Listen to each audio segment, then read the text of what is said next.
Good afternoon, everybody. I'm Brian Martin, and I'm the SVP of Marketing and Communications at Project Worldwide. Project is an independent holding company of ad agencies. We have a network of about a dozen agencies that were built for modern-day marketers. And today we're talking with a modern-day marketer. Benji Baer is the Chief Marketing Officer of CBRE, the largest commercial real estate company in the world. Welcome, Benji. Great, thank you. Thank you so much for including me, inviting me. I'm thrilled to have this conversation with you and dialogue. Well, so am I. So Benji, you were at some great companies earlier in your career. You were at AllianceBernstein, Citibank, Legg Mason. More recently, you were at JP Chase, where you worked in a number of key positions on the investment management and wealth management side of the business. You made the move to CBRE in July of last year, 6 months before the COVID pandemic hit. Did you have a premonition there would be a global pandemic, and therefore you were looking to have a key role in an industry that would be seriously affected by the pandemic? Yeah, no, not so much. Obviously, none of if only I would have hopefully done some great things for the world had I had that. But of course I didn't. But I was very intrigued by the opportunity in the commercial real estate space, for two reasons. One, I saw an industry sort of working through a similar transformation that I had gone through in financial services probably a decade before.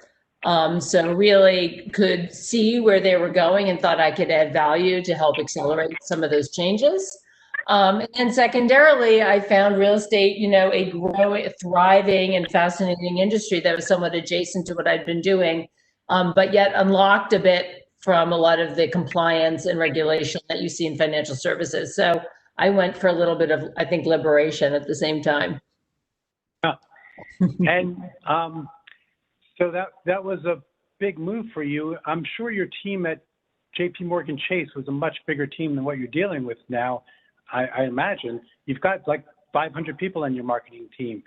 Yeah. How did you go through the process of figuring out how you'd want to structure that team in your new role as you're facing a future of what you're up against in the real estate business?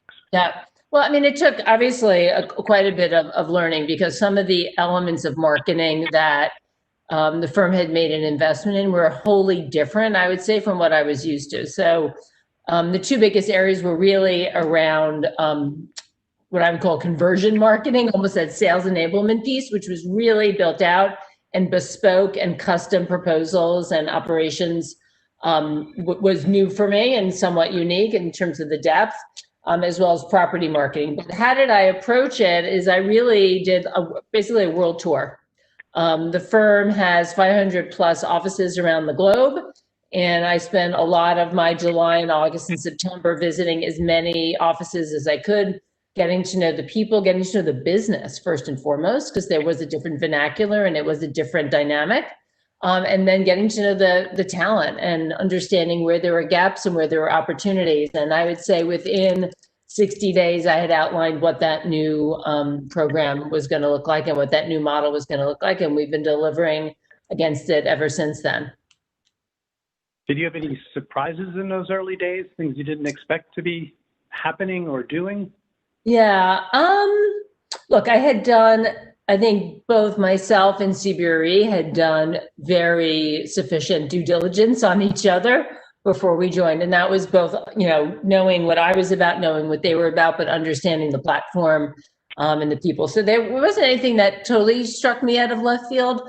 I think, one of the shifts and one of the things that's taking up much more of my time and my brain than I had anticipated, that many of you on the call probably maybe already recognize, is the importance of employer marketing and the importance of the employees as well as the talent as actually, first or second in priority for a business marketer. And I think that struck me, how that was happening. It wasn't happening in a formalized, institutionalized way across the firm, but that being such a big need. In fact, I had a call with our head of North Asia marketing this morning, and I said to him, tell me what percentage of your time is actually spent on these sort of activities? And he's like 30 to 40%. I was blown away. And trust me, My CEO doesn't realize that. And so there's a big message in that we're trying to solve for. It's terribly important, but you need to plan for it. Otherwise, the client facing, the actual revenue driving marketing isn't going to happen. So I would say that was a big sort of, you can call it a surprise, that came upon me as I walked into that full on CMO role. Obviously, I was not the CMO at JP Morgan. I ran a big part of the marketing, but not all of it. So this is something that I think people sitting in the C-suite or in that CMO role are encountering right now. And it's an important trend to take quite seriously. Yeah, that's a really good point, because your people are expressing the brand in all their one-on-one conversations, and that's a really important point of contact for you. Very smart to activate that. What were your successes? Like before the pandemic kicked in, did you feel like you'd had a number of successes already? Yeah, I mean, look, it's always hard, right? You want to have an early impact. But I would tell you, I have a 3-year plan that I mapped out around, evolving the brand and really strengthening the marketing platform. I was fortunate, as I said, I quickly put a plan in place, and I made a couple of key strategic hires early on. And thank God I did that, because when the pandemic hit, we were in a much better place. I was halfway through the transformation, but we were able to quickly pivot to a digital first approach to content activation and content engagement with our clients. So we had a new leader of our events, who now became the leader of virtual events. We had a leader of content that hadn't existed before, and that woman took lead, and we stood up our first ever podcast series, which I'm very proud of, was just ranked in the Forbes top 15 must listen industry resources across all industries. Great. So it's called the weekly take. And I will tell you, even if you're not in real estate, there's some fascinating topics that we're covering, like what's the impact of COVID on the entertainment industry? And so what does that mean for real estate in Southern California and LA? Great sort of, human interest kind of topics as well. So in terms of early wins, that was a big one. And then what we saw, I like to say, when the world went dark, CBRE went bright. We went on all cylinders around digital engagement, thought leadership. We really convened a very tight SWAT team in the organization focused on providing guidance and advice and our best thinking through this obviously very fluid and still changing situation. But it also broke down silos. So, the silver lining in this, I suppose, is that while there was that tremendous adversity, people around the world from the firm really, I think, came together quite quickly. And that sort of connective tissue, I see, portending very well for us in the future. Interesting. So you're in the real estate business, commercial real estate business, which has been very hard hit. Do you see that? Are you looking at that as a long-lasting impact on your business, or are you starting to see changes and people coming back in any way? And are you starting to see hope for where your business is going at this point? Yeah. So, I mean, as an industry, that's a great question. And people, obviously, when they think of us, they think of office space, but our portfolio, leasing office space, is actually a very important part of our business, but it's not the only part of our business. So first of all, I would say the portfolio extends to, people never think about these, because I certainly hadn't. We're involved in space for data centers. We're working with the largest life sciences companies. We're working with hospitals. So while certainly the office sectors was hard hit in the very beginning significantly, there are other sectors, particularly industrial and logistics being another, as we support Amazon and other large, e-commerce and omni-channel offerings. You saw an increase, and you saw actually increased demand. As it relates to returning to the office, we've done a number of in-depth studies with both our clients, so the largest Fortune 100 companies around the world, as well as employees, and asking them just those questions. What is your opinion? Do you want to come back to work? Assuming COVID, everything is safe and healthy to return. And then we've asked our, leaders, or the CEOs or the heads of real estate of the largest companies, and it's been a very active dialogue trying to understand where this is landing. And, the this is evolving, but I think where we're netting out is office is certainly not dead. The importance of being face-to-face with your colleagues, creating culture, enabling collaboration, and being part of something greater than, while it's lovely to talk to you on the screen, it is not the same as sitting around a table, working on a smart board or whatever together. And we see shifts, we see hybrid models coming to the fore, and we're working very closely with some of the largest companies across 4 dimensions as they think about their space, labor opportunity, location opportunity, occupancy, and ultimately what is that design and experience. So, I would say the demand for our services in some respects is greater than ever. It's just the complexion of them is shifting a bit. It's interesting because as I think about commercial real estate, I think more transactional, like we need a space, let's fill it up, and you'll facilitate that. Yeah. But the service side of your business seems to be taking on an increasing element, especially during the pandemic, as people begin to rethink the offices. How much of what you're doing is to play up that service side of your business? Yeah.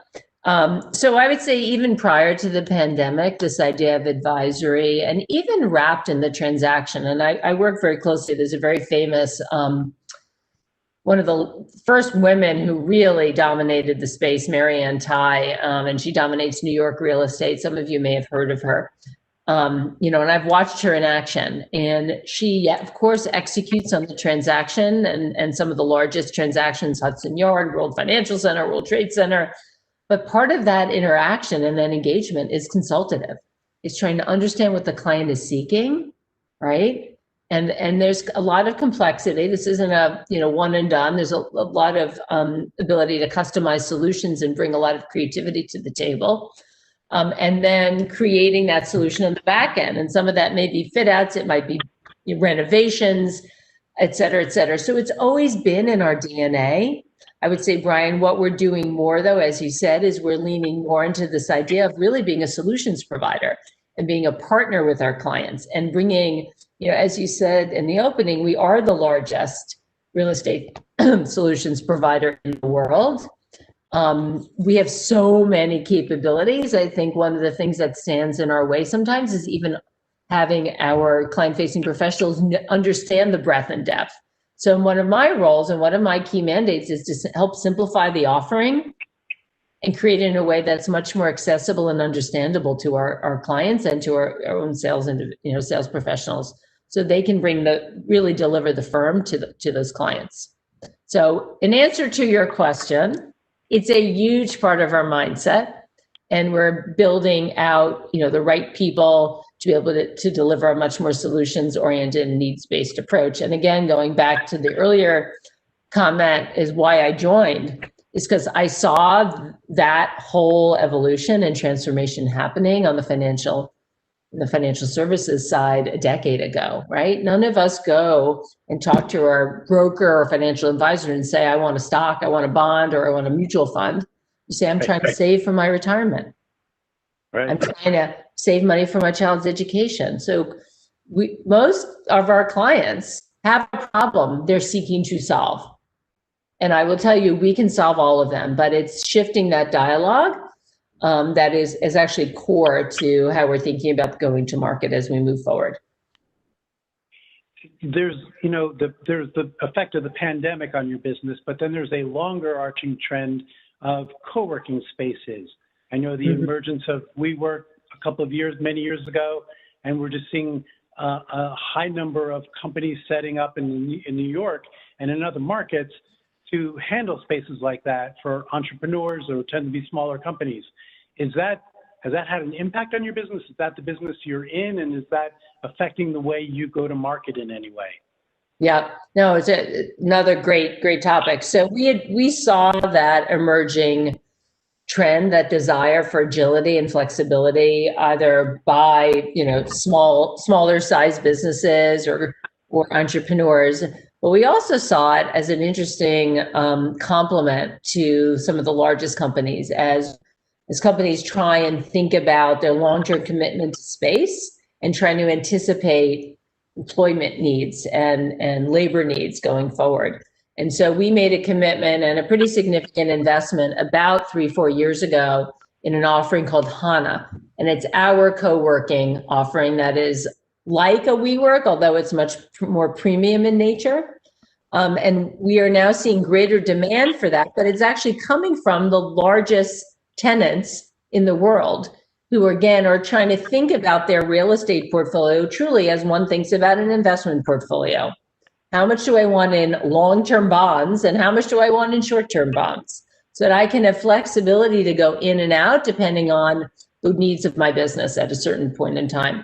Listen, real estate is a long-term commitment, right? If you'd make a decision, JP Morgan's a great example. They just took down 270 Park Avenue. Their global headquarters that I was once in on the 20th floor.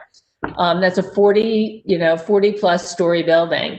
It's now being rebuilt. It's a 5 to 7 to 8 year commitment. They're now displaced. How many, 20, 30, 40, I should know, 50,000 people across New York and other places. That's a big commitment.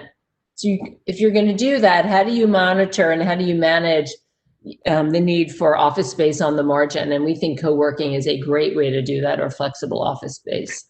So the demand is coming, and it's probably surprising for people to hear that, but the demand is actually coming from that side of the business even more so. It's interesting because I've always thought of the real estate business as being less flexible, but it seems like you're being very agile in this new world and responding to people's needs and helping them manage their own way into those needs.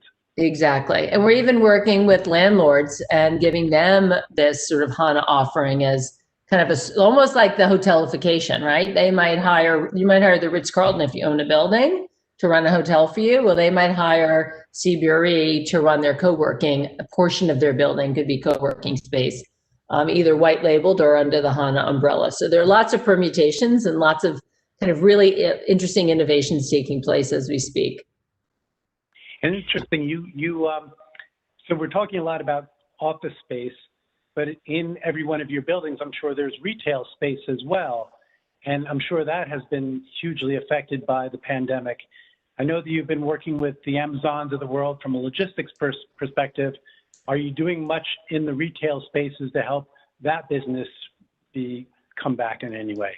Yeah. I mean, that's a tough, obviously a challenging one right now. When we talk about retail, we think about bank branches being a huge part of it. Obviously, office, stores that you might go into. So it is an important part of our portfolio, and we're trying to bring that same level of creativity to the table. We actually have a joint venture with a firm called Street Sense. So I'll give a little shout out to them, who are very involved in rethinking retail and restaurants and other type of kind of street level opportunities.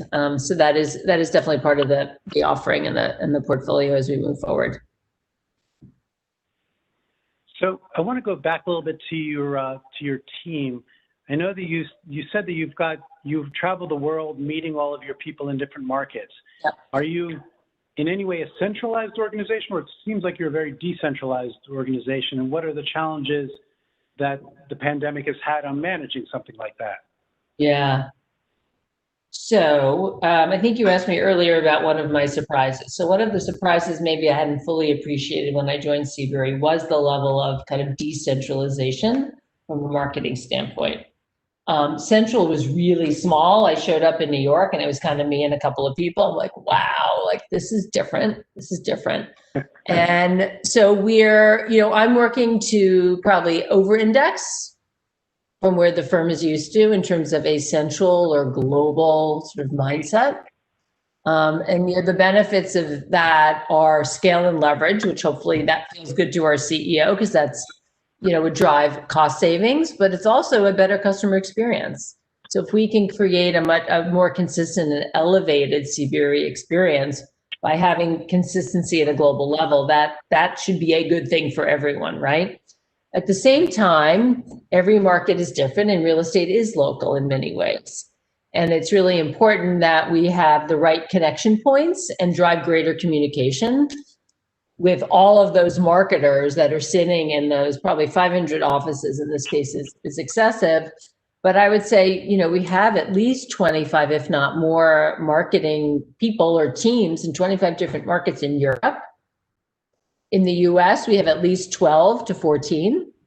Wow. And then in Asia, we are in Vietnam, Dubai. I mean, I'm giving you random, right? India, we probably have 3 or 4 offices. So we're in so many places you can't imagine. So I would say communication is of the utmost importance. And I initiated, and this is, again, isn't rocket science, but I initiated a monthly letter that I send to the team. The kind of feedback I get is off the charts. Thank you for letting us know about this. This is great. They just appreciate being touched and feeling like they're part of something bigger and part of something that's more being led with a central agenda and a view. And so I think that's been obviously very personally satisfying to me, to feel like I'm making a difference and being able to connect a lot of people and connect the dots. But I think it also has created a renewed energy across the marketing team.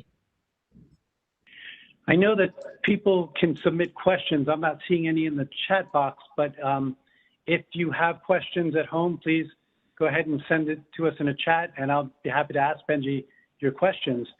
But one of the things I'm curious about, because I know at JP Morgan Chase and some of your other roles, you had an organization that has, at least on the consumer side of the business, they were the management was much more marketing savvy. Like, they understand the need to market to consumers. On the B2B side, that's probably not as true in the financial world, but I suspect going into CBRE, you went into an environment where marketing was probably a new skill for their senior management team. Yeah. What did you do about getting them up to speed in terms of appreciating what you're doing and supporting it, which is not always an easy task? Yeah, I mean, that takes a lot of my brain power and mind share, but I will give the company an awful lot of credit. All the way up to our CEO, who literally, I spent hours with him at times, just sort of explaining what we're doing and why we're doing it. And yeah, no, it's been an education across the board, and it's something I do day in and day out, and trying to empower my senior leaders to do the same, so that we all are really shifting the perception of marketing as a service and kind of reactive capability to one that is hand in glove aligned to our revenue driving efforts and are really seen as a growth driver of the business. So yes, a big part of time, a lot of education. We're still on that journey. You do it piece by piece. And I think, I have a lot of commitment, enthusiasm, and COVID, frankly, another silver lining. I think COVID showed us up quite well and showed the value that marketing could bring when salespeople couldn't be face-to-face with their clients. That's great. Yeah. All right, so we're starting to get some questions in from the audience. Here's one. What are your biggest priorities for 2021 from a marketing standpoint? So, yep. I mean, I put them across 2 dimensions. One is to create a real demand engine that's digitally enabled. So we have very, small little, green shoots of that, but really creating a best-in-class platform there is terribly important to us, as well as rethinking our content strategy in a pretty significant way. So in the B2B world, relationships are king, and content is a way to help build those relationships. So we're really laser focused on those 2 areas explicitly. In terms of our go-to-market, that, as I said earlier, it's a lot about changing the perception in the market of CBRE as a solutions provider, and one that can deliver tremendous value at almost any point in the real estate cycle for both investors, who are a core part of our client base, as well as tenants or occupiers, people that actually use space for a variety of reasons to allow their businesses to thrive. We're thinking through some campaigns for the following year and how to drive greater awareness and really perceptual changes of our offering. So I hope that answers the question. Yeah, I think so. Another question, what do you think the biggest lesson marketers have learned this year? The biggest lessons marketers have learned. I mean, I think the value, hopefully, whether marketers have learned this, but I think business has seen that how critical their marketing partners are, and creating an agile, and I mean, I talked about before, agility, communication, and having the right talent on the team to be able to move and pivot really quickly is quite important. So I would put those as kind of my top takeaways for marketers. I don't know. I'm actually, Brian, I wonder, given that you run all of these amazing agencies, how you would how you might answer that question. Well, it's interesting because one of our biggest agencies in our network is an event marketing agency. Yeah. And that business, as you mentioned earlier, kind of changed to virtual like back in March, and we could see that for the whole year. So it has clearly been a year of focusing on digital approaches. And fortunately, we've got a number of agencies that are very strong digitally, general agencies, specialty agencies.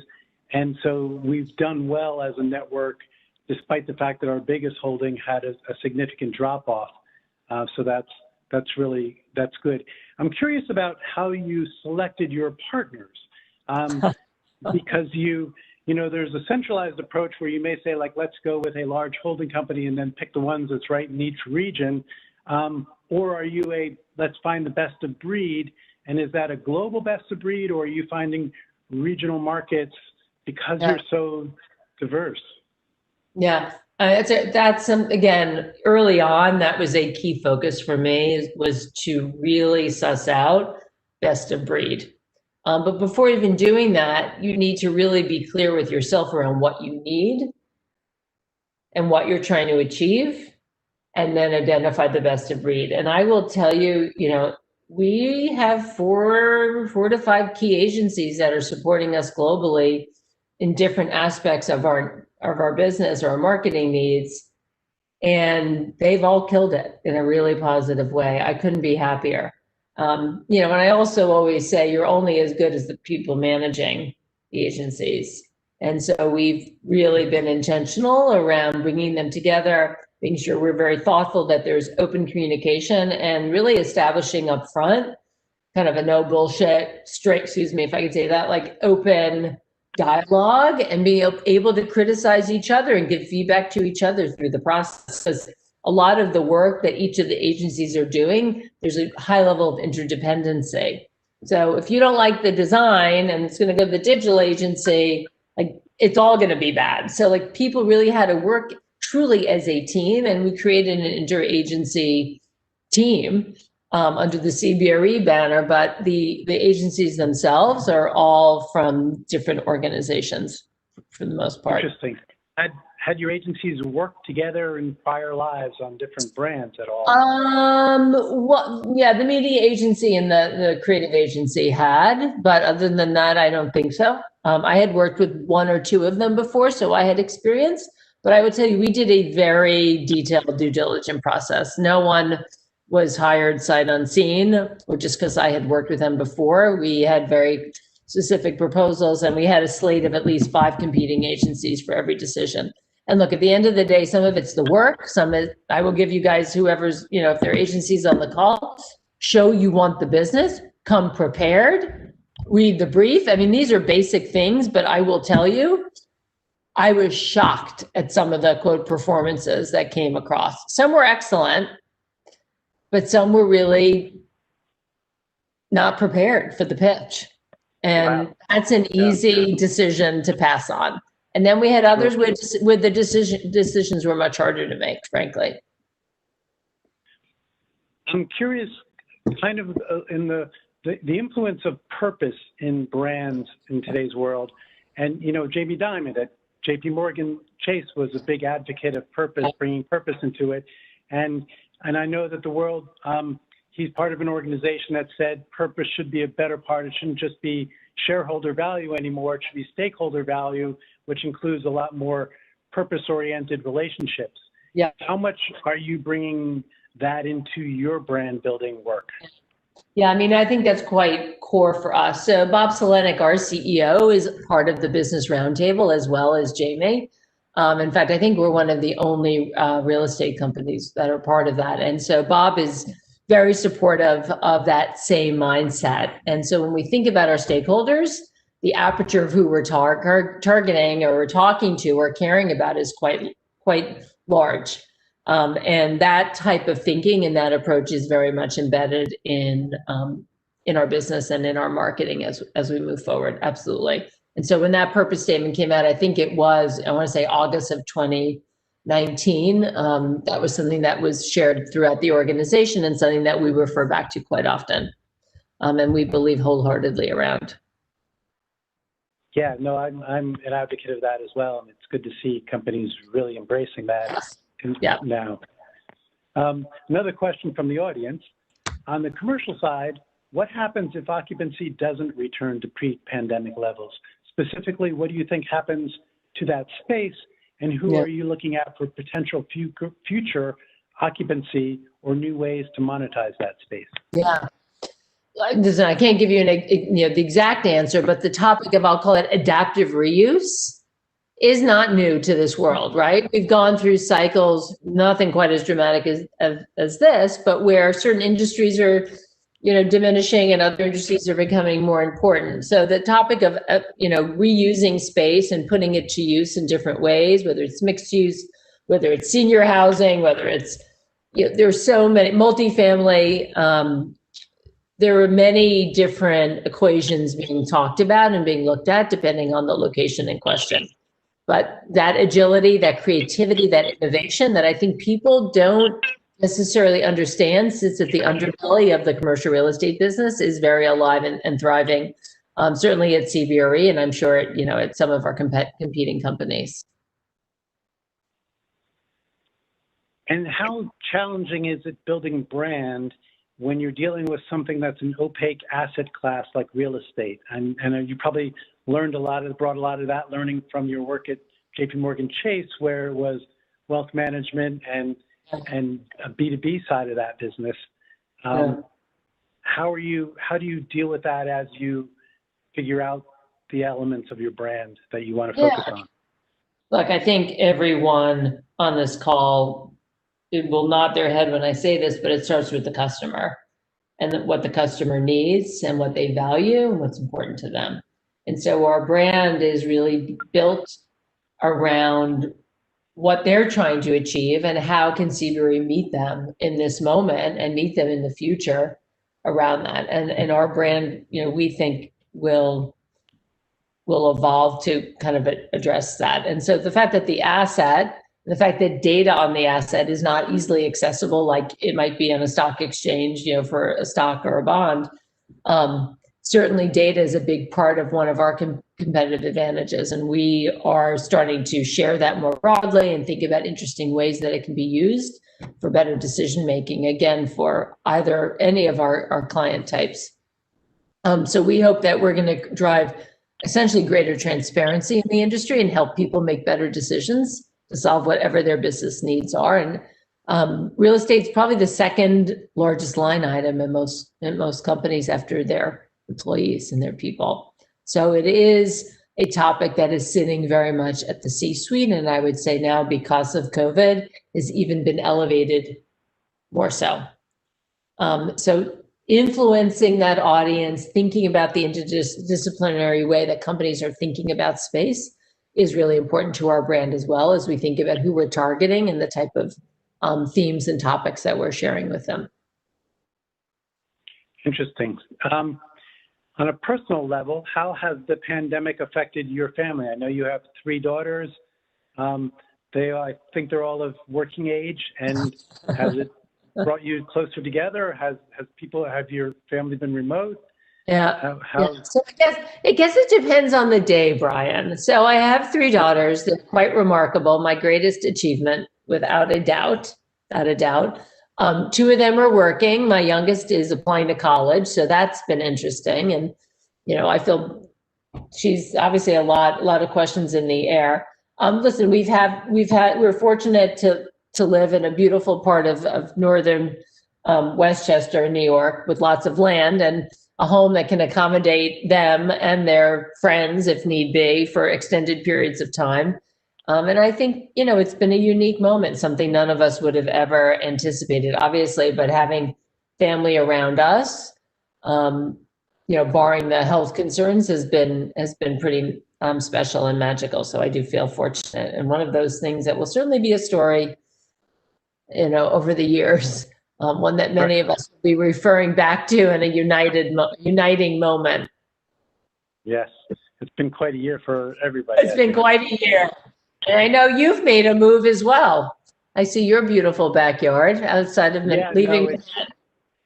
I bought this house just before the pandemic, so it was a lucky move, and it was great to hibernate up here while all the craziness was happening in New York. But it's nice to be secluded, but it's also nice to be back in the heart of things. Like, I miss being in an office. We had just moved into 3 floors, brand new office space on March 1st. And so before we even got to really settle in and enjoy it, everybody had to scatter. I'm here today, but I'll be in the office for the rest of the week. I tend to go in because we often have 1 or 2 people coming into the different floors every day, and it's nice for people just to feel like there's somebody there to welcome them. So we're making it work. I think we've realized the value of we can be as productive when we're working remotely, but I think our people just really enjoy being in the same space together more often. So I think we're finding reasons to come together on projects more than we did in the past.